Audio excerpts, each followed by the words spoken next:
This is how we solve our linear equations. This first example says solve the following, and we've got x plus 5 equals 15.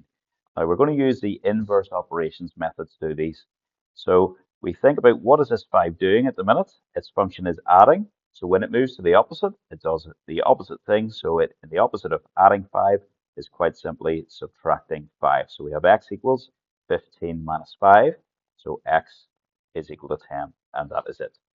This next one, we have 2x is equal to 12. So again, we want to think what is this 2 doing to the x?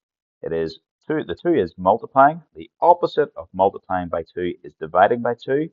And we want to just do that as a fraction. So 12 over 2, which means then x is equal to 12 divided by 2, which is 6. Now this next one is a little bit more complicated. This is a two-step equation. So here we have two things which are happening. The first thing is we're multiplying the x by 2. The second thing is we're adding 5. So the last thing we did was add 5. That means that's the first thing we reverse. The opposite of adding 5 we know is subtracting 5. And then that's a mess. We'll tidy it up. Still 2x, 15 minus the 5 is just 10. And now we're back to a one-step equation. So this 2 is multiplying. The opposite of multiplying by 2 is dividing by 2. So it's just 10 divided by 2, which we can easily do, is just 5. Another example of this type, and just to show they don't always have to be pretty answers, here we have got our x is being multiplied by 3 first. The next thing is you're subtracting by 4. The opposite of subtracting 4 is adding 4. Now that's a mess. Tidy it up. That's just 3x equals 10. Now we're back to a one-step equation. The 3 is multiplying the x. It goes across, it does the opposite.